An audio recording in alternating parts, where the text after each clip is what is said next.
Hello everyone, welcome to Economics.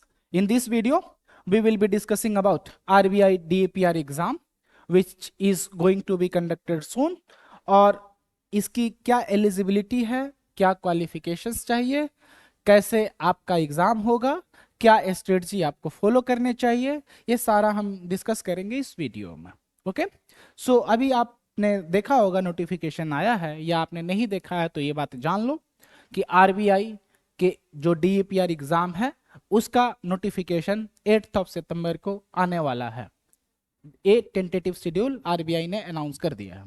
सो ये exam है क्या, इसको हम समझेंगे. सो आरबीआई में बहुत सारे डिपार्टमेंट्स हैं, अराउंड 25 डिपार्टमेंट्स हैं. ये जब आप इंटरव्यू का प्रिपरेशन करोगे उस समय ये जानना जरूरी होगा.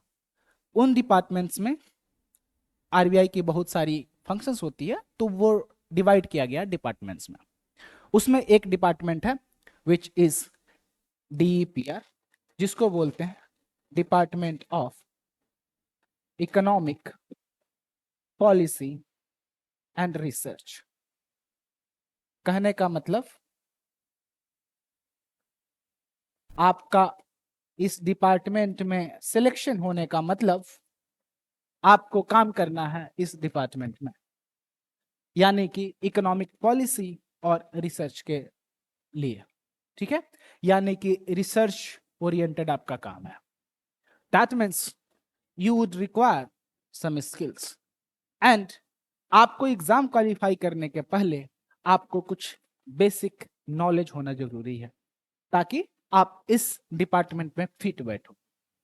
ठीक है, सो मैं अपने एक्सपीरियंस से जो चीजें मैंने सीखी है वो मैं आपको बताना चाहूंगा. मैंने खुद 3 बार आरबीआई डीएपीआर का इंटरव्यू फेस किया है. In my third attempt I miss the cut off by 1 mark.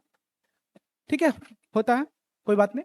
सो एक कैसे आपको प्रोसीड करना चाहिए और कैसे आप हर लेवल को क्रॉस कर सकते हो, किस किस चीजों को ध्यान रखना चाहिए, ये सारी चीजें हम डिस्कस करेंगे इस पे. और ये आपको एग्जाम का पर्सपेक्टिव मैं अपने खुद के एक्सपीरियंस से बता रहा हूं, क्योंकि मैंने खुद ही 3 इंटरव्यूज फेस किए हुए हैं. दैट मीन्स मुझे 3 बार इसके सारे प्रोसेस से गुजरने का एक्सपीरियंस है. मतलब इसके 3 फेजेस में एग्जाम होते हैं, उन तीनों फेज को मैंने 3 बार फेस किया हुआ है. सो मेरे जो भी एक्सपीरियंस रहे हैं उस एक्सपीरियंस को मैं आपके लिए यहाँ डिस्कस करूंगा. ओके, सो यहाँ डीपीआर पैनल ईयर 2025 का मतलब है इस 2025 में आने वाला जो भी होगा एग्जाम, उसके लिए है पैनल ईयर 2025. ठीक है, ये आप याद रखना. सीट्स जनरली 20 के आसपास सीट्स आने की प्रोबेबिलिटीज है. और ये जो है आपका ग्रेड बी का एग्जाम है. ओके, सो जैसे आप सोचते हो grade A, grade B, grade C, इस टाइप के सर्विसेज बैंकिंग सेक्टर में क्या होता है, ग्रेड ए के बाद ग्रेड बी होता है, ग्रेड बी के बाद ग्रेड सी होता है. मतलब grade B is higher than grade A. So कहने का मतलब आपका ऑफिसर रैंक में ये ग्रेड बी का मतलब है ग्रेड ए के भी ऊपर. ओके, और इसका पे स्केल देखोगे, so pay scale is even better than the assistant professors. तो कहने का मतलब सबसे ज्यादा पे स्केल है इंडिया में अगर आप पब्लिक सेक्टर में जॉब करते हो तो. ओके, इनिशियल लेवल पे. इसके अलावा आपको मुंबई में रहना होगा, और उसके लिए जानते ही हो एचआरए मिलता है या क्वार्टर मिलेगा आरबीआई का, और वो भी मुंबई में रहने का आपको मिलना मतलब सैलरी के लगभग 90% के आसपास का आपको एचआरए मिलता है. ठीक है, सो ये सारा सिनारियो हो गया कि कैसे क्या है क्या नहीं है. आपको याद रखना है इकोनॉमिक्स के लिए है और रिसर्च का है. ओके, अब इसमें 2-3 चीजों पे हम बात करेंगे, जैसे कि सबसे पहले क्वालिफिकेशंस क्या है. क्वालिफिकेशंस के साथ साथ आप डिस्कस करोगे एज लिमिट. क्वालिफिकेशंस मैंने लिखा है किस सेंस में, क्योंकि क्वालिफिकेशंस का मतलब है क्या आपकी डिग्री की रिक्वायरमेंट है इस पे, और कौन सी डिग्री प्रेफरेंस में रहेगी और कैसे प्रेफरेंस में रहेगी ये भी हम डिस्कस करेंगे। एज लिमिट है तो क्या एज लिमिट में कुछ रिलैक्सेशन है या नहीं है, इस पे हम बात करेंगे। जैसा कि आपने देखा इकोनॉमिक पॉलिसी की बात हो रही है, सो इकोनॉमिक्स एक डोमेन की जरूरत है। साथ में अगर आपने फाइनेंस वगैरह भी किया हुआ है तो भी आप एलिजिबल हो। सो मैं पिछले साल के नोटिफिकेशन पे चलता हूं। So moving on to the notification of last year, आपका आरबीआई डीपीआर के लिए जो इसेंशियल रिक्वायरमेंट्स है, मास्टर्स डिग्री होनी ही चाहिए, क्योंकि रिसर्च के लिए माना जाता है कि मास्टर्स के बाद ही आप रिसर्च करने के लिए सुटेबल होते हो। ठीक है, मतलब आपका उतने तक जो आपने नॉलेज गेन किया हुआ है that would be too useful for the research.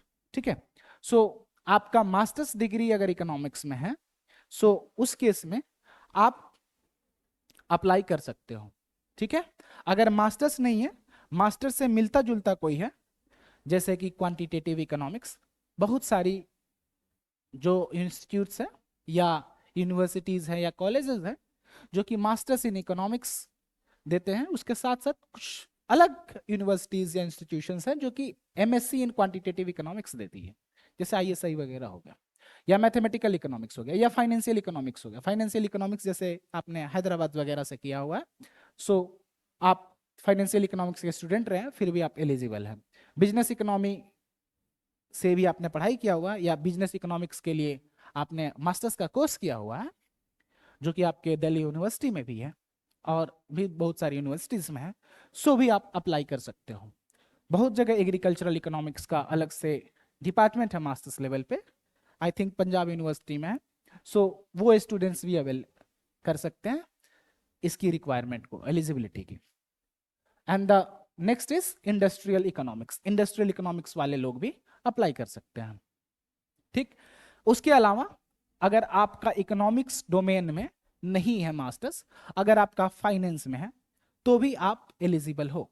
Finance में जैसे कि quantitative finance, mathematical finance, quantitative techniques, international finance, business finance, trade finance, international and trade finance, कुछ इस तरह से जो भी इसके फाइनेंस के रिलेटेड डोमेन्स हैं, अगर उसमें आपकी इकोनॉमिक्स रही है मास्टर्स लेवल पे तो आप एलिजिबल हो।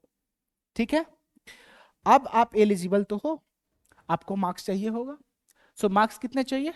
55%। कितने चाहिए? 55%। और क्या ये हर सेमेस्टर में चाहिए? नहीं, पूरे मास्टर्स का एग्रीगेट मार्क्स चाहिए। मास्टर्स में जो आप 4 सेमेस्टर पढ़ते हो, उन 4 सेमेस्टर का मार्क्स अगर सम किया जाए, so that should be more than 55%। सो ये टोटल होना चाहिए। ओके, अब पूछोगे आप, अगर आप रिजर्व कैटेगरी के हैं तो क्या आपको डिस्काउंट मिलेगा, क्या रिलैक्सेशन रहेगा? बिल्कुल रहेगा, लेकिन कुछ के लिए। ईडब्ल्यूएस के लिए कोई डिस्काउंट नहीं है, कोई रिलैक्सेशन नहीं है। ओबीसी के लिए कोई रिलैक्सेशन नहीं है। रिलैक्सेशन है एससी एसटी और persons with benchmark disability candidates के लिए। ठीक है, जो भी दिव्यांग लोग हैं उनके लिए आपका रिलैक्सेशन है 5% का। दैट मीन्स 50% मार्क्स अगर आपका है, so you can apply for that. कुछ लोगों के डाउट्स होंगे कि हमारी कॉलेज या हमारी यूनिवर्सिटी हमारी मार्क्स जो देती है वो परसेंटेज में नहीं होता, ग्रेड पॉइंट्स में होता है। सो आप अपना मार्कशीट देखोगे, मार्कशीट का कुछ कन्वर्जन रूल होगा यूनिवर्सिटी का। उस कन्वर्जन रूल से आप क्या करो, अपने जो सीजीपीए या ग्रेड पॉइंट्स हैं उनको कन्वर्ट करके परसेंटेज टर्म्स में लिखो और देखो एलिजिबिलिटी मीट कर रहा है या नहीं। अगर मीट कर जा रहा है then you should go for this exam, आपको ट्राई करना चाहिए। ठीक है, सो ये कहानी है। अगर आपकी यूनिवर्सिटी ने नहीं दिया, यूनिवर्सिटी में जाकर पता करो। अगर उसमें भी नहीं है तो आरबीआई का खुद का कन्वर्जन रूल है जो कि आपके नोटिफिकेशन में दिया रहेगा। ठीक है, अराउंड 10 से मल्टीप्लाई करते हैं, उसमें थोड़ा बहुत माइनर चेंजेस भी हैं। ठीक है, सो ये कहानी रही। इसके बाद आप पूछोगे कि ये तो इसेंशियल रिक्वायरमेंट है, क्या इसके अलावा भी कुछ रिक्वायरमेंट है? सो अगर आपका मान लो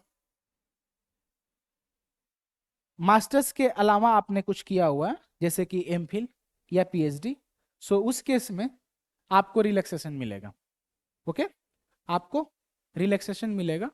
सो that relaxation would be something like this case.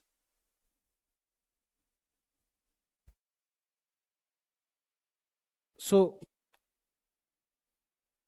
आपको एमफिल या पीएचडी है तो एमफिल पे 2 इयर्स का, पीएचडी पे 4 इयर्स का एज का रिलैक्सेशन है। किसका रिलैक्सेशन है? एज का। सो एज कितना चाहिए?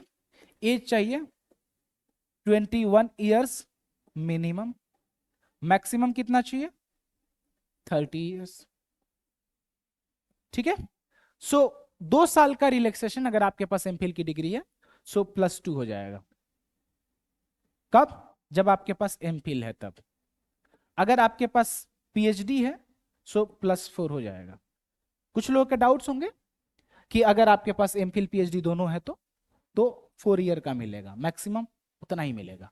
सो if you are below the age of 34, in that case you are eligible to apply.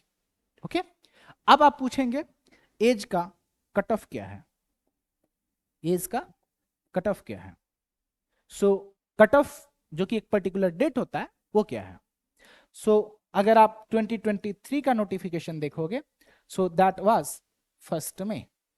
अगर 2024 का नोटिफिकेशन देखोगे दैट वाज 1 जुलाई। सो 2025 का नोटिफिकेशन देखोगे that will be 1 September I guess. क्यों सितंबर? क्योंकि सितंबर में फॉर्म आ रहा है। ठीक है, जब सितंबर में फॉर्म आएगा तो 1 सितंबर मतलब आज का डेट, ये आपका क्या है? ये आपका कट ऑफ काम करेगा।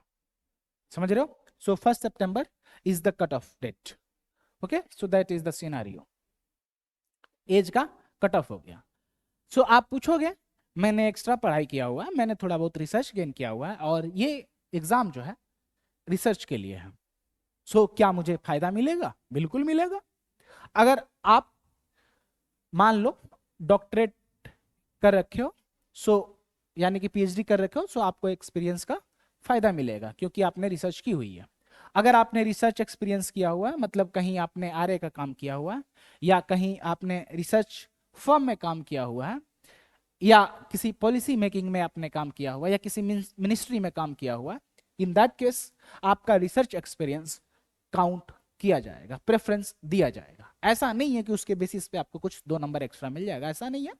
लेकिन अगर मान लो आप और किसी के पास एक्सपीरियंस नहीं है, उन दोनों के बीच में कंपेयर किया जाए तो आपको प्रेफरेंस मिलेगी with the same level of knowledge. ठीक है, इसके साथ में अगर आपने टीचिंग एक्सपीरियंस वगैरह किया हुआ है या अच्छे जर्नल्स में पब्लिकेशन किया हुआ है so in that case you will have the additional qualification. और इस एडिशनल क्वालिफिकेशन का मतलब है आपको प्रायोरिटाइज किया जाएगा। Okay, so this is what you have as the eligibility. So अगर आप इस एज ब्रैकेट में आते हैं, इन एकेडमिक रिक्वायरमेंट्स को फुलफिल करते हैं सो आपको आना चाहिए। So in a nutshell you can say अगर आपका मास्टर्स का डिग्री है, मास्टर्स का डिग्री किस में है? मान लो इकोनॉमिक्स में है या इकोनॉमिक्स से रिलेटेड डोमेन्स में है या फाइनेंस में है तो आप अप्लाई कर सकते हो। अगर आपका मास्टर्स डिग्री नहीं है, एमफिल पीएचडी इकोनॉमिक्स में है तो भी आप अप्लाई कर सकते हैं। पीएचडी है 4 साल का रिलैक्सेशन ले सकते हो, एमफिल है 2 साल का रिलैक्सेशन ले सकते हो, दोनों है तो 4 साल का मैक्सिमम रिलैक्सेशन ले सकते हो। लेकिन ये सारे अपर एज लिमिट पे है। मिनिमम एज लिमिट 21 ईयर्स है। ठीक है, मिनिमम आपका 21 ईयर्स होना ही चाहिए। Okay, so this is all that you have as the eligibility.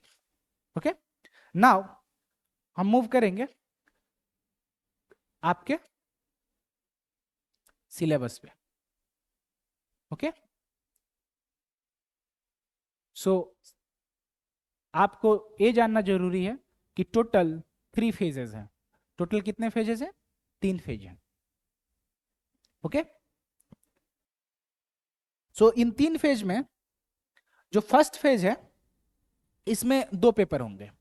दो पेपर होंगे और दोनों एक साथ नहीं होंगे, गैप होगा, ठीक है। सो फेज 1 में दो paper, paper 1 and paper 2। Paper 1 होगा आपके इकोनॉमिक्स का, पेपर 2 होगा आपके इंग्लिश का, ठीक है। दोनों का टाइम होगा 120 मिनट्स और मैक्सिमम मार्क्स होंगे दोनों में 100 और ये दोनों सेम डे में होगा। So this will be conducted first and then in the second shift you will have paper 2, ठीक है। ये कहानी है। अब आप पूछोगे टाइप ऑफ क्वेश्चन क्या होगा। सो इकोनॉमिक्स में आपके ऑब्जेक्टिव टाइप यानी कि एमसीक्यूज होंगे। सो आप पूछोगे कितने होंगे। सो लास्ट टाइम 30 + 35 था, टोटल 65 क्वेश्चंस और 100 मार्क्स में कैसे था। सो 30 1 मार्कर क्वेश्चंस थे, 35 2 मार्कर्स थे।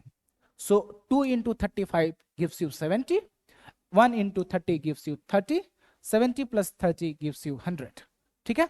सो out of 65 questions you have to get a maximum of 100 marks, ठीक है। सो आप पूछोगे निगेटिव मार्किंग है, यस है।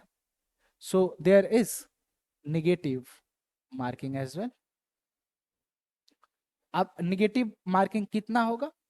सो निगेटिव मार्किंग जनरली क्या होता है, जो आपके 1 नंबर के क्वेश्चन है उस पे 1/3 का निगेटिव मार्किंग होता है।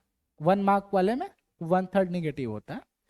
2 मार्क्स पे कितना होता है, 1 point, sorry it is 1/2, that is 0.5, okay. मतलब 1/4 ऑफ 2, इसका मतलब है 1/4 ऑफ 2 दैट इज 0.5।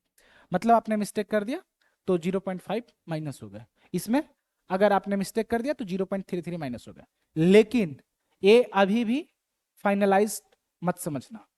जब आप एग्जाम देने जाओगे उस समय आपको क्या करना है, सबसे पहले उनके इंस्ट्रक्शंस को पढ़ना है। इंस्ट्रक्शंस में आपको बताया होगा नेगेटिव मार्किंग है तो कितने नंबर कटेंगे आपके एक गलत आंसर पे, ठीक है। उसके अकॉर्डिंग आप प्लान आउट करना, okay. So this is what you have paper 1 paper 2। Paper 2 में क्या है, डिस्क्रिप्टिव इंग्लिश का।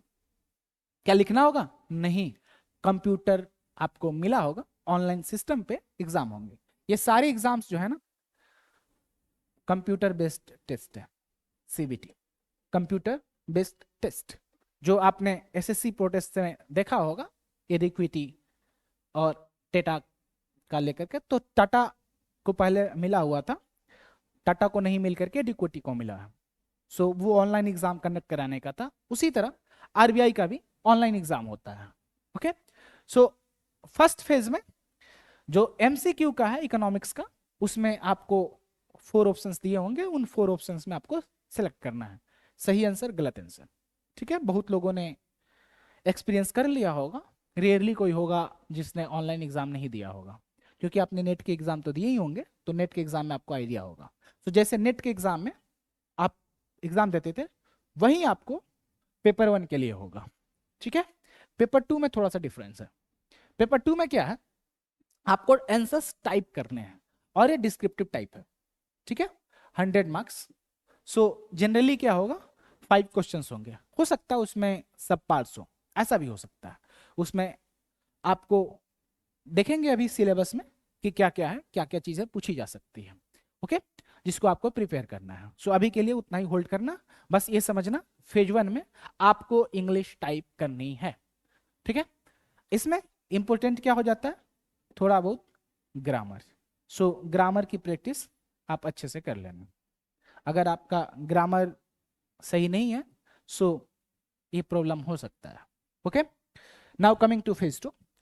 अगर आप फेज 1 क्वालिफाई कर लेते हो, फेज 1 क्वालिफाई कर लोगे, उसके बाद ही फेज 2 में बैठोगे। ऐसा नहीं है कि दोनों होगा एक साथ, ऐसा नहीं है। फेज 1 क्वालिफाई करने के बाद ही आप फेज 2 में बैठते हो। So after phase 1 cut off निकलेगा और अराउंड 1 मंथ का या 1.5 मंथ का गैप होता है, ठीक है। तो उसमें आपका फेज 2 का प्रिपरेशन आपको करना है। सिलेबस सेम ही रहेगा सबका, वो भी हम डिस्कस करेंगे। सो फेज 2 में क्या है, अब इंग्लिश का खेल गया, अब सिर्फ इकोनॉमिक्स पे फोकस करनी है, सिर्फ इकोनॉमिक्स पे फोकस करनी है। अब इकोनॉमिक्स में बहुत सारे डोमेन्स हैं, सो उन डोमेन्स को कवर करना है। सो इकोनॉमिक्स को 2 पार्ट में उन्होंने डिवाइड किया है। फेज 2 सेम डे में होगा, ये भी सेम डे में होगा, 2 शिफ्ट, फिर से 2 आवर्स के, ठीक है, 100 मार्क्स, समझ रहे हो। और इसमें याद रखना, इसमें जो 2 पेपर्स हैं, पहला पेपर क्या है आपका, अभी डिस्कस करेंगे जब सिलेबस को डिस्कस करेंगे, उसमें क्या क्या पेपर्स हैं उसके अकॉर्डिंग, ठीक है। पेपर 1 और पेपर 2 2 पेपर है। पेपर 2 में इंडियन इकोनॉमी और क्वांट वगैरह होता है, पेपर 1 में जितने बच गए इकोनॉमिक्स के वो सारे हो गए, ठीक है। सो डिटेल में अभी डिस्कस करेंगे इसको। अब इसमें क्या होगा, क्वेश्चन आपको डिस्प्ले किया होगा और उस क्वेश्चन के अकॉर्डिंग आपको आंसर लिखना है। सो आप पूछोगे क्या वर्ड लिमिट है, so I would say there is no word limit, लेकिन देयर इज टाइम लिमिट, आपका टाइम लिमिट है, टाइम लिमिट है, वर्ड लिमिट नहीं है। और आप पूछोगे क्या चॉइसेस हैं, कुछ क्वेश्चंस को छोड़ सकते हैं, सो आई वुड से यस, आपके पास चॉइसेस रहेंगे, आप कुछ क्वेश्चंस को स्किप कर सकते हो, लेकिन आपको 2 सेक्शन दिए होंगे एक पेपर में, सेक्शन ए सेक्शन बी, दोनों सेक्शंस में आपको अटेम्प्ट करने होंगे, ठीक है। वो आपके अभी सिलेबस में देखेंगे कैसे उसको चूज करना है। तो आपको लिखना क्या है, यहां पे आपको लिखना है पेपर पे, जैसे आप सेमेस्टर एग्जाम देते हो यूनिवर्सिटीज के, वैसे ही एग्जाम यहां भी होगा। और आप पूछोगे कि आंसर बुकलेट कैसा होता है, सो जनरली जो यूनिवर्सिटीज में आपका आंसर बुकलेट मिलता है उसी टाइप का होता है, या इंटरनल के लिए जो आपको कॉपीज कॉलेजेस देती है वैसा भी मान सकते हो, ठीक है। सो आप मानकर चलना एग्जाम वाला जो शीट है वैसा ही होगा, सो आप उसके लिए प्रिपेयर्ड रहना। सो this is all that you have in phase 2। अब पूछोगे आप, आपने तो बोला था 3 page, so phase 3 is interview. अब आप कहोगे फेज 1 क्वालिफाई करने पे फेज 2 में गए, तो फेज 2 को क्वालिफाई करने पे फेज 3 में जाएंगे, थोड़ा सा कैच है, फेज 2 को क्वालिफाई करने पे फेज 3 में नहीं, फेज 1 प्लस फेज 2 मिलाकर इंटरव्यू में जाओगे, बातें समझ रहे हैं। फेज 1 के मार्क्स और फेज 2 के मार्क्स दोनों ऐड हो गए, यानी 400 में जिसको ज्यादा मार्क्स मिलेंगे उन लोगों को इंटरव्यू का कॉल जाएगा। फेज 1 का रिजल्ट आया 200 के मार्क्स में, जिनको ज्यादा था उनको फेज 2 के लिए कॉल गया। अब दोनों फेजेस के मिलाकर 400 मार्क्स हो गए, 400 के मार्क्स में जिनको ज्यादा रहा उन लोगों को इंटरव्यू की कॉल जाएगी। अब आप पूछोगे इंटरव्यू कॉल कितने लोगों को आ जाता है, सो रेशियो क्या होती है, जैसे कि मान लो 20 सीट्स है, तो 20 पे अराउंड 45 लोगों को कॉल जाएगा, ओके। अगर मान लो 15 सीट्स है, सो मान लो 37 38 के आसपास लोगों को कॉल जा सकता है, ठीक है, मतलब डबल से थोड़ा सा ज्यादा, या हो सकता है 38 भी ना जाए, 33 ही जाए, 33 ही जाए, ऐसा भी हो सकता है। सो उसी रेंज में हो सकता है, 2 से लेकर 2.5 के बीच में, उससे ज्यादा नहीं, इतने ही लोगों को इंटरव्यू का कॉल जाएगा। सो यहां तक आपको क्वालिफाई करने के लिए आप अगर जो आरबीआई ने नोटिफिकेशन में सिलेबस दी हुई है अगर उसको आप अच्छे से करते हो, सो इजिली क्वालिफाई कर जाओगे, ओके। सो अब हम सिलेबस पे मूव करते हैं। So let us see the syllabus. So you have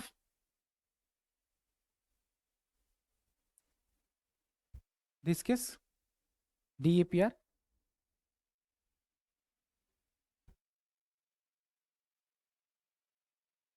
DAPR के फेज 1। सो फेज 1 में आपका पेपर 1 जो है MCQ बेस्ड है, ऑब्जेक्टिव टाइप इकोनॉमिक्स पे। सो ऑब्जेक्टिव टाइप एमसीक्यूज और सिर्फ इकोनॉमिक्स। अब इकोनॉमिक्स के कौन कौन से domain? Micro, macro, international trade, growth and development, public finance, environmental economics. इसका वेटेज बहुत कम होता है, ठीक है। मेनली इन तीनों का वेटेज ज्यादा होता है, इन तीनों का सबसे ज्यादा वेटेज होता है, ठीक है। उसके बाद क्वांटिटेटिव मेथड्स इन इकोनॉमिक्स। अब यहां क्वांटिटेटिव मेथड्स में सिर्फ मैथमेटिकल मत समझना, मैथ्स के साथ स्टैट्स भी है, समझ रहे हो। और ये जो ऑर्डिनरी लिस्ट स्क्वायर रिग्रेशन दिया है, इसका मतलब इकोनोमेट्रिक्स के बेसिक्स तो पक्का होंगे। सो बेसिक्स जो आप गुजराती के स्टार्टिंग के चैप्टर्स जो हैं, जो सारे एजम्पशंस को वायोलेट करके आपका हेटेरोसिडास्टिसिटी, ऑटो कोरिलेशन और मल्टीकोलिनियरिटी तक का जो चैप्टर्स दिया हुआ है, वहां तक आपको अच्छे से करना है, ठीक है। So this is what you have for paper 1। उसके अलावा जो भी इंडियन इकोनॉमी का करेंट है, इसका पुराने से ज्यादा फर्क नहीं पड़ता, पूछे जाते हैं लेकिन कम पूछे जाते हैं, ज्यादा फोकस आपका रहेगा करेंट पे, ठीक है। करंट में फोकस किस पे? ग्रोथ, यानी कि ट्रेंड्स क्या है, जीडीपी की ग्रोथ रेट, या आप पर कैपिटा इनकम का देखोगे, इस टाइप का, एम्प्लॉयमेंट का रेट। सो अनएम्प्लॉयमेंट दे ही रखा है, एम्प्लॉयमेंट अनएम्प्लॉयमेंट रिलेटेड है, इन्फ्लेशन, पॉवर्टी, उसके बाद फाइनेंशियल सेक्टर का डेवलपमेंट, एक्सटर्नल सेक्टर का डेवलपमेंट। एक्सटर्नल सेक्टर मतलब जो हमारी कंट्री के बाहर है, फाइनेंशियल सेक्टर का डेवलपमेंट जो भी आपका फाइनेंस वाले यहाँ बैंक्स जैसे हो गए, ठीक है। इंश्योरेंस भी है, ऐसा नहीं सोचना कि इंश्योरेंस वगैरह पार्ट नहीं है, सिर्फ बैंक्स हैं। फिजिकल डेवलपमेंट जो कि सेंट्रल गवर्नमेंट या स्टेट गवर्नमेंट जो भी चेंजेस करती है, ठीक है। एग्रीकल्चर, इंडस्ट्री, इंफ्रास्ट्रक्चर, सर्विसेज, ये सारे चीजों पे। अब आओ माइक्रो इकोनॉमिक्स में, theories of consumer demand, production, market structure and pricing, distribution and welfare economics. अगर आपने नेट का एग्जाम दिया होगा तो डिस्ट्रीब्यूशन के अलावा सारा टॉपिक्स कवर किया गया है। अगर आपने यूपीएससी का एग्जाम प्रिपेयर किया है या इंडियन इकोनॉमिक सर्विसेज का एग्जाम प्रिपेयर किया है, इन दैट केस आपने ये भी प्रिपेयर किया होगा। सो माइक्रो में जो भी सिलेबस यूपीएससी का होता है या इंडियन इकोनॉमिक सर्विसेज के लिए देखोगे, मतलब यूपीएससी का कंडक्ट किया हुआ सिविल सर्विसेज एग्जाम लो या इंडियन इकोनॉमिक सर्विस लो, दोनों सर्विसेज में जो भी इकोनॉमिक्स के माइक्रो इकोनॉमिक्स कंपोनेंट के सिलेबस है सेम है, ओके। उसके बाद मैक्रो इकोनॉमिक्स, मैक्रो इकोनॉमिक्स में theories of employment, output and inflation, ये तीनों एक साथ है। कहने का मतलब जितने स्कूल्स ऑफ थॉट्स हैं उनको फोकस करना है। मेनली उसमें किस पे फोकस करना है? Classical, Keynesian, neo Keynesian, neo classical, new classical, इन सब पे तो अच्छे से करना है। ये पांचों अच्छे से करना है, वेरी वेरी इंपॉर्टेंट है। इसके बाद आता है मॉनेटरी इकोनॉमिक्स। मॉनेटरी इकोनॉमिक्स ये थोड़ा बहुत मनी एंड बैंकिंग में भी यूज होगा, और जो भी मनी की थ्योरीज हैं उसको आप इस पोर्शन में देखोगे, ठीक है।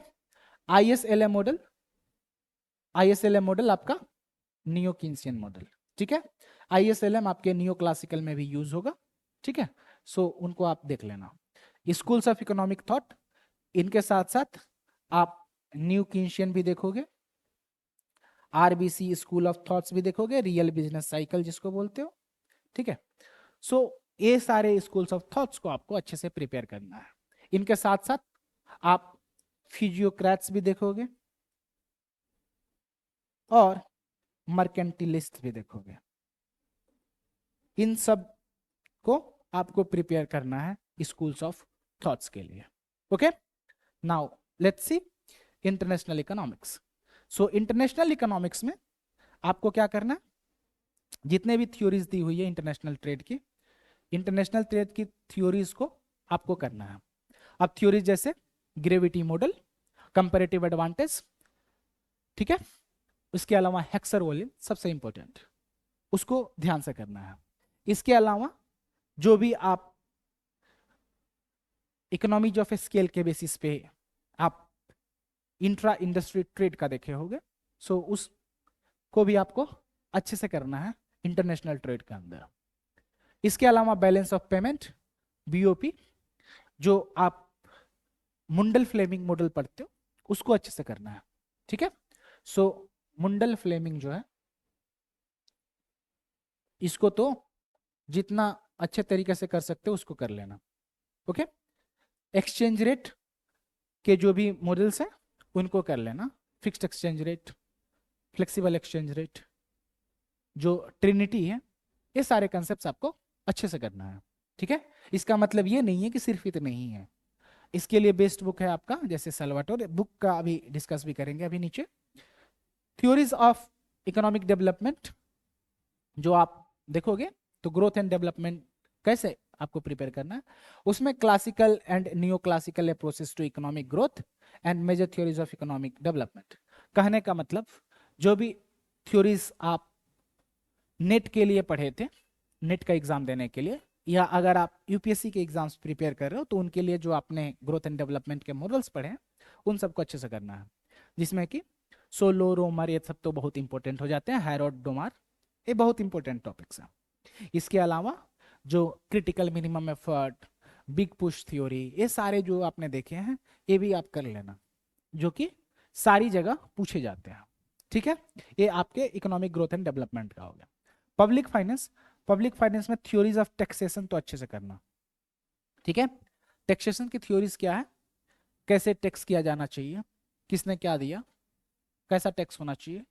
ठीक है, और टैक्स इकोनॉमी में कैसे इंक्रीज हो रही है। ठीक है, और किसी ने थ्योरी दिया जैसे वाइजमैन पिकॉक हाइपोथेसिस है, बर्नोल्स थ्योरी है, वेगनस लॉ है, ये सारे भी आपको प्रिपेयर करना है। पब्लिक एक्सपेंडिचर की थ्योरी है, वो आपको देखना है कि पब्लिक एक्सपेंडिचर जो मैं अभी बता रहा था, बर्नोल्स का लॉ, वाइजमैन पिकॉक, ये सारे पब्लिक एक्सपेंडिचर के थ्योरीज। थ्योरीज ऑफ टैक्सेशन उसी तरह आपको प्रिपेयर करना है, जैसे कि एबिलिटी टू पे प्रिंसिपल, कुछ इस तरह का।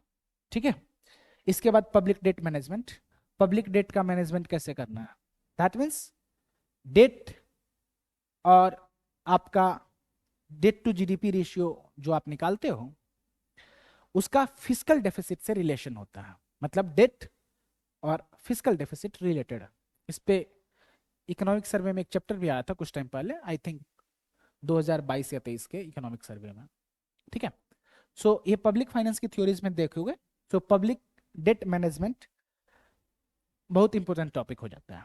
इसको आपको करना है कि कैसे पब्लिक डेट जो है उसको मैनेजमेंट किया जाता है। इसके लिए आपने एक रिकमेंडेशन भी देखा हुआ है, FRBM एक्ट। ठीक है, यानी कि ये टॉपिक इंपॉर्टेंट हो गया, समझ रहे हो, ये अच्छे से करना है। Okay, now coming to environmental economics.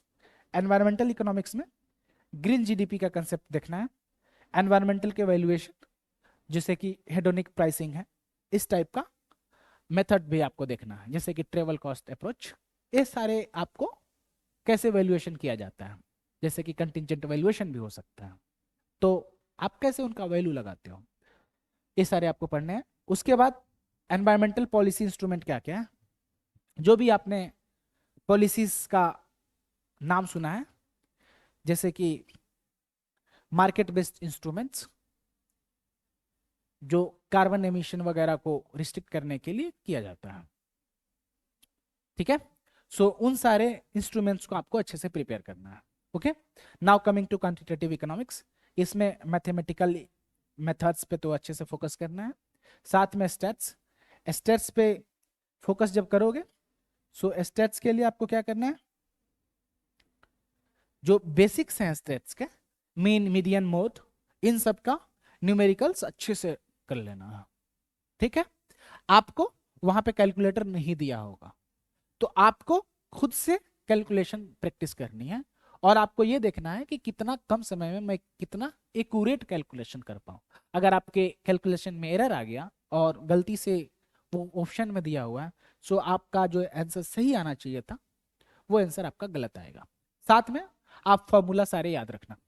Formula आपको याद रहेगा, तुरंत आप वैल्यू निकाल पाओगे, नहीं तो आपके पास इतना टाइम नहीं होगा। Okay, so this is for stats. Then econometrics में सीधा गुजराती को रेफर करो, आपने ग्रेजुएशन या मास्टर्स में किया ही होगा, गुजराती को यूज करो, गुजराती बहुत हेल्प करेगा आपको इसके लिए। Now coming to current development in Indian economy, ये मैंने बता ही दिया। Now coming to English, English में आपको टाइप करना है, ठीक है। इंग्लिश में क्या करना है, आपको टाइप करना है।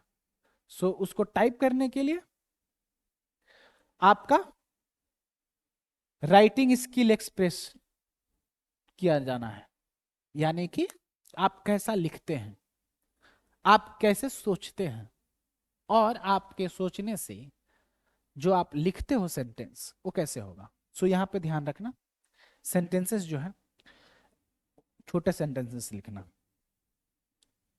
क्या करोगे, सेंटेंसेस छोटे होने चाहिए, ये आपको ध्यान रखना है। Okay, now coming two phase 2, ये आपने फेज 1 में कर लिया, जो कि फेज 1 बहुत जल्दी आने वाला है। सो आपके पास अब टाइम नहीं है, आपको अब स्टार्ट कर देना चाहिए। फेज 2, फेज 2 के लिए देखते हैं। सो फेज 2 में पेपर वाइज देखेंगे। So first paper is micro economics, जिसमें पेपर 1 में, फेज 2 में आपका इकोनॉमिक्स का 2 पेपर होना है, ठीक है। So for phase 2 you have 2 papers, paper 1, paper 2। अब इस पेपर 1 में माइक्रो मैक्रो ये सब है, तो ये देखते हैं माइक्रो इकोनॉमिक्स के लिए। माइक्रो इकोनॉमिक्स के लिए कंज्यूमर थ्योरी, कार्डिनल, और कार्डिनल के साथ मार्जिनल यूटिलिटी एनालिसिस, ये जो आपका मार्शल का थ्योरी था, ठीक है। कंज्यूमर सरप्लस, जो आप प्राइस और डिमांड के बीच में जो एरिया निकालते हो, that is consumer surplus. Indifference curve analysis, जो कि हिक्स का आइडिया है। उसके बाद प्राइस इनकम सब्स्टिट्यूशन इफेक्ट, जो भी आपका ये स्लट्स की डिकम्पोजिशन का कंसेप्ट था, ये स्लट्स की डिकम्पोजिशन के कंसेप्ट को अच्छे से करना है। उसके बाद गेम थ्योरी, गेम थ्योरी में मेनली जो पूछे जाते हैं वो परफेक्ट इंफॉर्मेशन के केस पूछे जाते हैं, ठीक है। इसके लिए आप पूछोगे कौन से बुक रेफर करें। सो सबसे बेस्ट बुक होता है ऑसबॉर्न का, अल्दो नीचे बताया हुआ, लेकिन आप ऑसबॉर्न सबसे बेस्ट है। Production theory, production theory consumer का तो देख लिया, प्रोड्यूसर का भी देख लेते हैं। सो प्रोडक्शन थ्योरी में प्रोडक्शन फंक्शन के बारे में जानना जरूरी है, कैसे इनपुट्स आउटपुट निकालने में हेल्प करता है। उसके अलावा laws of returns to scale, इसी में आपको लॉज ऑफ वेरिएबल प्रोपोर्शन ये सारे करने हैं। Partial equilibrium, general equilibrium, partial equilibrium general equilibrium consumer वाले केस में भी आएगा, इसका एक अलग से टॉपिक होना चाहिए था, लेकिन आप याद रखना पार्शियल इक्विलिब्रियम, फिर से मार्शलियन कंसेप्ट, और जनरल इक्विलिब्रियम एनालिसिस वालरसियन कंसेप्ट, ठीक है। इनका आपको एनालिटिकल वे में आना चाहिए। ये फेज 2 में आपका पूछा जा चुका है, आई थिंक 2023 में पूछा गया था। So you have to focus on this. Now coming to market theory, market theory में क्या करना है, pricing under different market structure. Pricing में आपको ऐसा नहीं है कि सिर्फ प्रोडक्ट की प्राइसिंग करनी है, यानी कि आउटपुट का, प्रोडक्ट के साथ साथ फैक्टर का भी प्राइस करना है। फैक्टर मतलब इनपुट, और प्रोडक्ट मतलब आउटपुट। और आप पूछोगे डिफरेंट मार्केट स्ट्रक्चर में कौन कौन से, so monopoly, then you have oligopoly, then you have perfect competition, then you have monopolistic, ठीक है। इन सबको आपको अच्छे से करना है। Now coming next to distribution theories. So distribution theories में आप देखोगे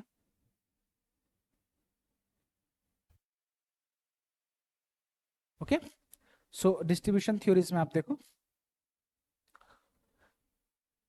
रिकार्डो, मार्क्स, कलेकी, काल्डोर, इनको अच्छे से करना है। इसके अलावा थोड़ा बहुत देख लेना, ये तो करना ही है। इसके लिए बेस्ट बुक है HL आहूजा, ठीक है। वेलफेयर इकोनॉमिक्स, पैरेटो, उसके बाद स्कूल्स ऑफ वेलफेयर थॉट्स, जो एरो का है, कोस का है, सेन का है। इसके अलावा जो काल्डोर का क्राइटेरिया देखे हो, काल्डोर, हिक्स, सिटोस्की, ठीक है, ये सारे आपको अच्छे से करने हैं। उसके बाद मैक्रो इकोनॉमिक्स का मॉड्यूल है, मतलब पेपर वन में मेनली दो पार्ट में डिवाइड किया गया है, micro and macro. So macro में आपका नेशनल इनकम अकाउंटिंग, जो कि सबसे स्टार्टिंग चैप्टर होता है किसी भी मैक्रो इकोनॉमिक्स का बुक उठाओगे तो।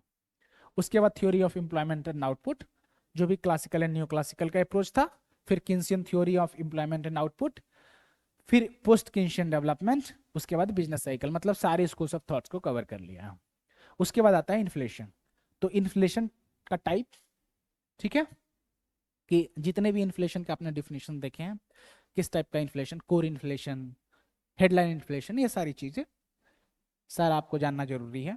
उसके बाद फिलिप्स का टेलर्स रूल और लुकास का क्या क्रिटिक था, ये आप किसी भी मैक्रो इकोनॉमिक्स के बुक में आप जानते ही हो। मनी एंड बैंकिंग, अब ये देखो, ये ऐसे मैक्रो इकोनॉमिक्स है नहीं, इसमें क्या है, मनी एंड बैंकिंग है, ठीक है, ये अलग ही है लेकिन मैक्रो के अंदर पूछा जा रहा है। उसी तरह आप इकोनॉमिक ग्रोथ एंड डेवलपमेंट देखोगे तो ग्रोथ एंड डेवलपमेंट खुद ही एक अलग ब्रांच है, लेकिन ये भी मैक्रो में पूछा जा रहा है। इंटरनेशनल ट्रेड देखोगे, सो इंटरनेशनल ट्रेड भी आपका एक अलग ब्रांच है, लेकिन मैक्रो इकोनॉमिक्स के साथ पूछा जा रहा है। उसी तरह पब्लिक फाइनेंस, ठीक है। अब यहां पे पूछा है equal weightage will be given to micro economics and macro economics. So it means जो माइक्रो इकोनॉमिक्स का मॉड्यूल है वो सेक्शन ए है, और जो माइक्रो इकोनॉमिक्स का मॉड्यूल है that will be section B. So section A micro economics 50% weightage, section B macro economics module that will have weightage of 50%। लेकिन इसके अंदर मनी एंड बैंकिंग भी है, जिसमें क्वांटिटी थ्योरी ऑफ मनी, उसके बाद न्यूट्रलिटी ऑफ मनी, जो कि क्लासिकल का आइडिया था, उसके बाद आईएसएलए मॉडल, एडीएस मॉडल्स, उनमें मनी का क्या रोल था, ठीक है, अलग अलग स्कूल्स ऑफ थॉट्स में मनी, इसमें प्राइस आउटपुट वगैरह का देखना है, और इसमें मनी के टर्म्स में देखना। मनी मल्टीप्लायर क्या है, कैसे आप वैल्यू निकालते हो, मॉनेटरी पॉलिसी कैसे अफेक्ट करती है आउटकम्स को, उसके बाद इंस्ट्रूमेंट्स क्या क्या हैं, इन्फ्लेशन टारगेटिंग कैसे किया जाता है, ये सारी चीजें आपको डील करनी है। Theories of economic growth and development, उसमें आप classical theory, neo classical approach, और उसके अलावा जो भी हमने देखा था कैसे कैसे आइडियाज दिए गए हैं, उन सारी थ्योरीज को करने हैं। उसके बाद इंटरनेशनल ट्रेड में फिर से मैंने वही चीज बता ही दिया है। उसके बाद इम्पॉसिबल ट्रिनिटी मैंने कर ही दिया है। पब्लिक फाइनेंस, पब्लिक फाइनेंस में ये भी जो फेज वन में था ये सारे सेम, ठीक है। उसके बाद फेज टू में पेपर टू भी था। पेपर टू में क्या होगा, इंडियन इकोनॉमी और क्वांटिटेटिव मेथड्स। सो इसमें क्या किया गया, देखो इसमें क्या किया गया, आपके दो मॉड्यूल्स हैं, एक है modules on Indian economy and other is module on quantitative economics. Quantitative को थोड़ी देर बात करेंगे, पहले इंडियन इकोनॉमी करते हैं। सो इंडियन इकोनॉमी में monetary policy, fiscal policy. Monetary policy आपका जो आरबीआई करती है, सेंट्रल बैंक। फिस्कल पॉलिसी जो गवर्नमेंट करती है, सेंट्रल बैंक के अलावा, यानी सेंट्रल गवर्नमेंट या स्टेट गवर्नमेंट। सो इवोल्यूशन, कैसे फिस्कल पॉलिसी इवॉल्व किया, ठीक है, स्कोप क्या है, लिमिटेशन क्या है, कैसे एक्ट करती है, क्या उसके मैंडेट्स हैं, उसका रिसेंट में ट्रेंड क्या है, ठीक है। उसी तरह मॉनेटरी पॉलिसी का कब से क्या शुरू हुआ, आरबीआई का फंक्शंस, बेस्ट सोर्स आरबीआई के websites, monetary and fiscal coordination, कैसे एक दूसरे से रिलेटेड हैं दोनों पॉलिसीज, इन्फ्लेशन टारगेटिंग क्या होता है, operating framework of monetary policy क्या है, करेंट ट्रेंड, जो भी डेटा पॉइंट्स है वो भी आपको ध्यान रखना है। Banking and financial sector development, ठीक है, इसके लिए आरबीआई का पब्लिकेशन आता है, उसको आप अच्छे से कर लेना। Banks and other constituents of Indian financial markets and related developments, current trend, so वही है, आरबीआई का पब्लिकेशन जरूरी है। Inflation in India, trends and drivers, economic survey, जहां जहां करंट ट्रेंड्स दिख रहे हैं इकोनॉमिक सर्वे मस्ट है, ठीक है, और आरबीआई का पब्लिकेशन तो है ही। एक्सटर्नल सेक्टर डेवलपमेंट, आपको इकोनॉमिक सर्वे में एक एक्सटर्नल सेक्टर का एक अलग से चैप्टर होगा, उस चैप्टर को अच्छे से करना है, ठीक है। उसमें आपको exchange rate management, external debt, balance of payment, current trend, ये सारे फोकस करने हैं। उसी तरह जो अलग अलग सेक्टर्स बटे हुए हैं, agriculture, industry, services, social sector, उन सब का भी कवर करना है। आपका सेक्टोरल ट्रेंड क्या है और कैसे उनका ट्रेंड रहा है, क्या क्या पॉलिसीज लिए गए हैं, वो सारे डिस्कस करनी है। Now let's see about quantitative methods. Quantitative methods में बेसिकली 3 पार्ट है। One is mathematical economics, another is statistical economics and third is econometrics. ठीक है। सो मैथमेटिकल मेथड्स देखोगे यानी कि मैथमेटिकल इकोनॉमिक्स, सो उसमें डिफरेंशिएशन एंड इंटीग्रेशन। इंटीग्रेशन में मोस्टली बेसिक्स ही पूछते हैं, लेकिन थोड़ा बहुत ये आप देख रहे हैं ना, integration of some function where integration by parts, जो आप करते हो। ठीक है, जो क्लास 12th में आपने किया हुआ है उसके टाइप का। अगर आपको नहीं आता है तो अगर आप बाकी पेपर्स को अच्छे से किए हुए हो, सो आपके पास चॉइसेस यूज हो जाएंगे। ऑप्टिमाइजेशन, वही डिफरेंशिएशन का use, sets, matrices, linear algebra, linear programming, ये सारे टॉपिक्स आप नेट के लिए भी प्रिपेयर करते ही हो। स्टैट्स में क्या करना है, measures of central tendency and dispersion, dispersion में आपका डेविएशन, रेंज ए वगैरह, सेंट्रल टेंडेंसी में मीन, मीडियन, मोड, ये सारे। प्रोबेबिलिटी चैप्टर भी करना है। Time series and index number. Index number जो कि आपके लेस्पियस इंडेक्स, पैसी इंडेक्स, फिशर्स इंडेक्स, और उसमें रिवर्सल टेस्ट, ये सब भी करना जरूरी है। इकोनोमेट्रिक्स में रिग्रेशन, पैनल डेटा, इकोनोमेट्रिक्स। ठीक है, पैनल डेटा पे जनरली क्वेश्चंस कम पूछे गए हैं। टाइम सीरीज बहुत इंपॉर्टेंट हो जाता है, टाइम सीरीज को तो अच्छे से कर लेना। ठीक है, बेसिक्स ऑफ बेसियन इकोनोमेट्रिक्स ये थोड़ा सा मुश्किल है, सो आप देख रहे हो यहाँ पे चॉइस किल हो रही है। लेकिन इंडियन इकोनॉमी में आपके पास चॉइसेस होंगे, तो आप कुछ टॉपिक्स इधर का स्किप करके इधर फोकस ज्यादा कर सकते हो। So basic application of artificial intelligence and machine learning, so ये तो रिसेंट में चल ही रहा है। सो इससे रिलेटेड जो भी आपको रिसर्च पेपर्स मिले या जो भी पब्लिकेशंस दिखे गवर्नमेंट के, उनको आपको फोकस करना है। Okay, so this is all that you have under syllabus. Okay, अब आप पूछोगे कि सिलेबस कैसे करें। सो सिलेबस करने के लिए आपको क्या करना है, सबसे पहले आरबीआई का लास्ट टाइम का नोटिफिकेशन देख लेना है, या 8 तारीख को नोटिफिकेशन देख ही लोगे। सो उस नोटिफिकेशन में जो भी आपको सजेस्टेड रीडिंग दी हुई है, जो भी आपको सिलेबस दिया हुआ है, उसको अच्छे से गो थ्रू करो और देखो आपने कहाँ कहाँ क्या क्या किया हुआ है, क्या आपका छूटा हुआ है। सो जो बचा हुआ है उस पोर्शन को आप अच्छे से रिवाइज करोगे, प्रैक्टिस करोगे। Now let's see micro economics की कौन से बुक, ऑल आर वेरिएंट। ठीक है, जो कि आपके डीयू के रीडिंग में होता है सेकेंड ईयर में। उसके अलावा कुछ सियानी देख सकते हो, उसके अलावा फर्गुसन एंड जेपी गॉड भी दिया हुआ। सो सबसे बेस्ट आप पूछोगे तो आई वुड से आप वेरियन करो। ठीक है, वेरियन के अलावा आप क्या करोगे, एच एल आहूजा कर सकते हो, अगर आप एच एल आहूजा अच्छे से किए हो। एच एल आहूजा में जो भी आप स्लट्सकी का डिकम्पोजिशन करते हो, इस टॉपिक को स्किप कर देना, क्योंकि इसमें इनकम इफेक्ट का थोड़ा सा मिस्टेक किया हुआ।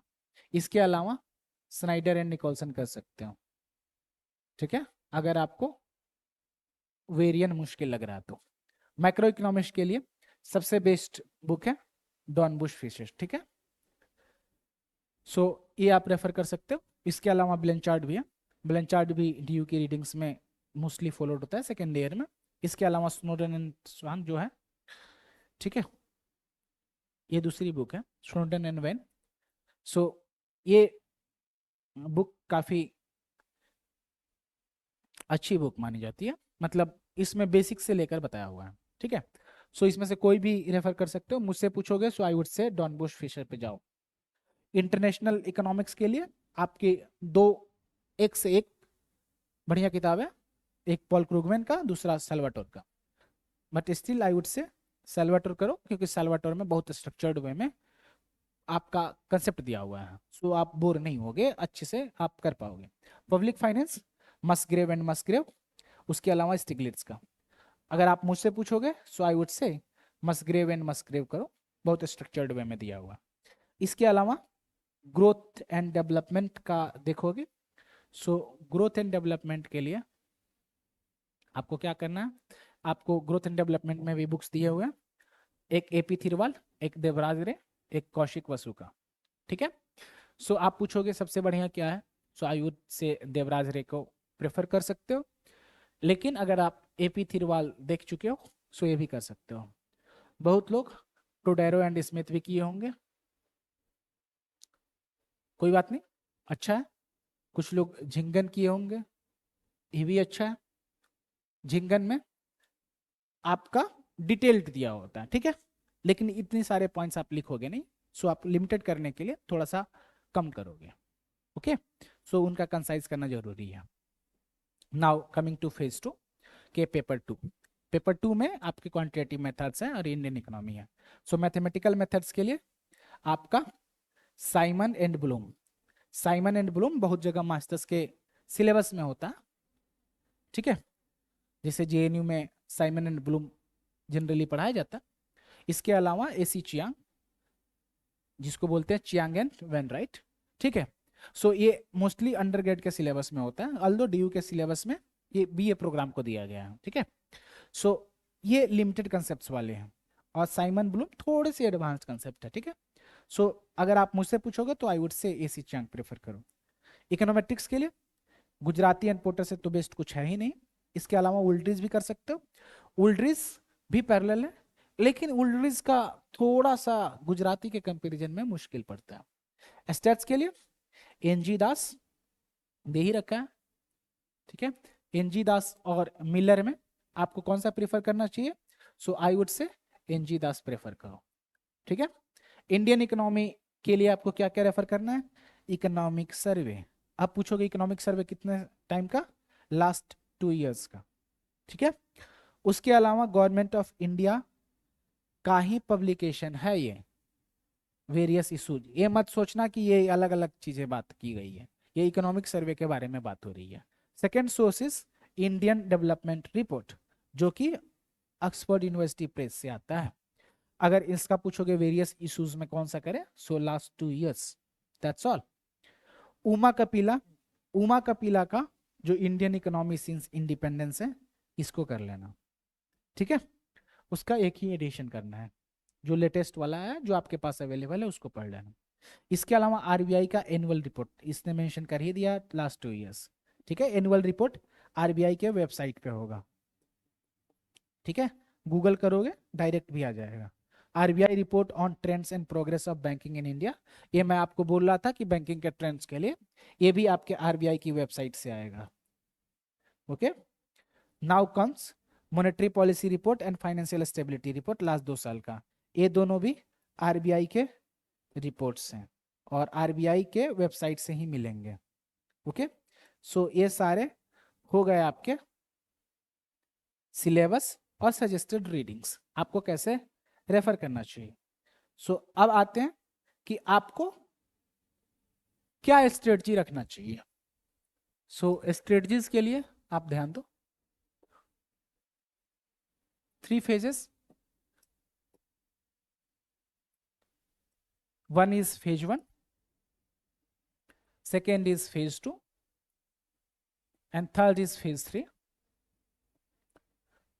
phase 3 is interview। इसमें फेज 1 में 2 चीजें हैं, एक है एमसीक्यू इको पे, एक है आपका टाइपिंग इंग्लिश पे। फेज 2 में दोनों इकोनॉमिक्स हैं, एक जगह है माइक्रो प्लस मैक्रो, और आपने देख लिया मैक्रो में बाकी सारे कवर्ड थे, लेकिन याद रखना एनवायरमेंट नहीं था, लेकिन एनवायरमेंट मैक्रो के पार्ट में आता है नेशनल इनकम अकाउंटिंग में, इसलिए उसको भी कर लेना नेशनल इनकम अकाउंटिंग वाला पार्ट, लेकिन वो जो डिटेल थ्योरीज दी गई है उसको मत करना, ओके। फिर आता है फेज 2, क्या पेपर 2 जो कि आपका इंडियन इको था और क्वांटिटेटिव इकोनॉमिक्स था, ठीक है। सो आप देखोगे यहाँ पे 100 मार्क्स का था, यहाँ भी 100 मार्क्स का था, यहाँ भी 100 मार्क्स का था, यहाँ भी 100 मार्क्स का था, ये आपका होगा 75 मार्क्स का। सो आउट ऑफ 475 आपके स्कोर्स कैलकुलेट होंगे और आपका रैंक होगा। ओके, सो इन दोनों को मिलाकर 200 मार्क्स होंगे। 200 मार्क्स को आप क्वालिफाई करेंगे इसके बेसिस पे, so you will proceed for phase 2। Okay, so इसमें आपको मिलेंगे आउट ऑफ 200, ठीक है, टोटल आपको मिल गया 400 में से जितने भी मार्क्स आपने कैलकुलेट किए। सो टोटल आपके पास कितने हो गए, टोटल 400। इन 400 के बेसिस पे you will proceed for interview, ठीक है। सो इंटरव्यू में जितना आपने पढ़ाई किया है यहां तक, ये सारा चीज इंपॉर्टेंट हो जाता है, ठीक है। इस पे हम लोग बाद में डिस्कस करेंगे। अभी आपको बस मैं बताता हूँ फेज 1 और फेज 2 पे कैसे क्या करना है। इंटरव्यू का जब आप फाइनल इंटरव्यू स्टेज में पहुंचोगे, आप हमें कंटेक्ट करना, we will guide you throughout, ठीक है। सो ये कहानी है। अब स्ट्रेटजीज के लिए कंसेप्ट्स जो हैं, कंसेप्ट्स को अच्छे से रिवाइज करो। इसके साथ आप टेस्ट सीरीज ले लो, टेस्ट सीरीज से प्रैक्टिस कर लो। इसके अलावा एमसीक्यूज प्रैक्टिस करो। आपने देखा कि 200 के मार्क्स पे आप प्रोसीड करोगे सेकेंड फेज के लिए, ठीक है। और ये जो 200 मार्क्स है और ये 200 मार्क्स है, 400 मार्क्स हो रहा है, और ये 475 में आपका रिजल्ट आना है। और सोचो अगर मेरे जैसे लोग एक नंबर से रह सकते हैं, सिलेक्शन नहीं होता है, सो स्ट्रेटजी क्या होनी चाहिए, फेज 1 में जितना मैक्सिमम आप स्कोर कर सकते हो उतना कर लो, बाद में कैरी तो हो ही रहा है। सो फेज 1 में आप एज लो, यानी कि जहां जहां आपको मौका मिले वहां वहां आप एक्स्ट्रा नंबर लाते चलो। सो फेज 1 में आपको क्या करना चाहिए, फेज 1 में आपको फोकस करना चाहिए इकोनॉमिक्स के बेसिक्स पे। एमसीक्यू के लिए बेसिक्स में कोई मिस्टेक्स नहीं होने चाहिए। बेसिक्स जो है, जो भी कंसेप्ट हैं बेसिक्स के, वो बिल्कुल भी आपके गलती नहीं होने चाहिए उसमें। इंग्लिश की टाइपिंग के लिए मैंने बता दिया था, ग्रामर अच्छे से कर ले। ओके, इसके बाद जो आपका फेज 1 है, ये 200 मार्क्स का एग्जाम हो जाएगा। अब आप पूछोगे इंग्लिश में क्या क्या पूछे जाते हैं। So 1 is comprehension, another is letter, okay, फिर इसके आता पैसेज, पैराग्राफ, इसके अलावा हो सकता है एप्लीकेशन, ओके, इसके अलावा हो सकता है आपको कुछ ऐसे, ऐसे जनरली पूछते हैं ऐसे, कंप्रीहेंशन, पैसेज और पैराग्राफ, ठीक है, ये मोस्टली पूछते हैं, ठीक है। लेटर भी पूछने लगे हैं। सो इन सारी चीजों पे ध्यान देना। इसके स्ट्रक्चर जो है उनको आप अच्छे से कर लेना, ये देख कर जाना, एटलीस्ट इसमें मिस्टेक आप ना करो। जो फॉर्मेट बोलते हैं वो सही फॉर्मेट में आपका आंसर टाइप्ड होना चाहिए। टाइप करना है तो थोड़ा सा ध्यान देना, ठीक है। So this is for phase 1। Phase 1 में आपका ये स्ट्रेटजी होना चाहिए, जितना नंबर ला सकते हो उतना से ज्यादा लाओ। आप पूछोगे आइडियली क्या स्कोर होना चाहिए, आई वुड से 75% तो लाओ ही लाओ। अगर आप 75% नहीं ला रहे हो तो इंटरव्यू कॉल आना बहुत रेयर है, ठीक है, बहुत कम चांस है आपका इंटरव्यू कॉल आएगा। लेकिन 75% प्लस लाते हो, सो आपके चांसेस सिलेक्शन तक के ज़्यादा रहेंगे, ओके। अगर आप फेज 2 में रिलेटिवली थोड़ा बहुत कम भी परफॉर्म करोगे तो भी आप पुश किए जाओगे इंटरव्यू के लिए, ठीक है। सो फेज 1 पे आपको ज़्यादा फोकस करना है। So this is all that you had for this exam to be discussed in this video. और आप पूछोगे क्या इकोनॉमिक्स इसके लिए कुछ प्रोवाइड करता है। So economics is coming with a test series. For phase 1। अभी फेज 1 के लिए हमने अनाउंस किया हुआ है। ओके, सो फेज 1 DAPR का टेस्ट सीरीज होगा, 10 फुल लेंथ होंगे, फुल लेंथ टेस्ट सीरीज होंगे, ठीक है। और ये इकोनॉमिक्स पे होगा, सिर्फ इकोनॉमिक्स पे। ओके, इंग्लिश वगैरह का आप हमें दिखा सकते हो, इंग्लिश वगैरह के लिए हम लोग फ्री गाइडेंस देंगे अगर आप हमारा टेस्ट सीरीज लेते हो तो, ठीक है। ऐसा नहीं है कि इकोनॉमिक्स के अलावा इंग्लिश हम नहीं बताएंगे, इंग्लिश का भी बताएंगे, ठीक है, कैसे क्या करना है, क्या चीज़ आप इम्प्रूव कर सकते हो कैसे, ठीक है। सो जनरली वो टाइप करना ना, आप जो अपने लैपटॉप पे टाइप करोगे उसका एनवायरनमेंट और जो एग्जाम हॉल में जो आप टाइप करोगे उसका एनवायरनमेंट थोड़ा सा डिफरेंट होता है, ठीक है। सो आइडियली वो सही भी नहीं है। फेज 1 जो DAPR का है, पेपर 1 का इकोनॉमिक्स, इसका 10 फुल लेंथ टेस्ट है हमारा टेस्ट सीरीज में, price at 4,999, price at 4,999 only, ठीक है। सो काफ़ी कम रेट है, आप चाहो तो कोर्स परचेज कर सकते हो, ये आपकी डिस्क्रिप्शन है। So this is all that will be useful for your preparation.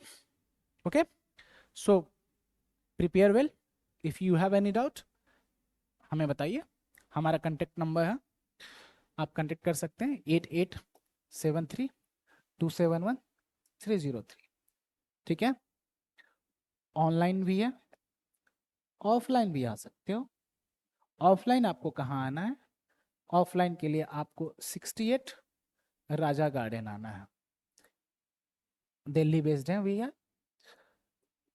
सो दिल्ली में अगर आप रहते हो, आना चाहते हो, सो ब्लू लाइन में राजौरी गार्डन मेट्रो है, इसके पास है, या रमेश नगर मेट्रो देखोगे ब्लू लाइन पे उसके पास है, और राजौरी गार्डन के पिंक लाइन के पास ज़्यादा है, मतलब 100 मीटर का ही डिस्टेंस है। सारा डिटेल हमारे यूट्यूब वीडियो पे भी डाला हुआ है, यूट्यूब के चैनल के डिस्क्रिप्शन में, ठीक है। सो आप वहाँ से हमें कांटेक्ट भी कर सकते हो चाहो तो। बाकी कोई दिक्कत है please let us know. Take care, bye bye, all the best for your exams. Okay.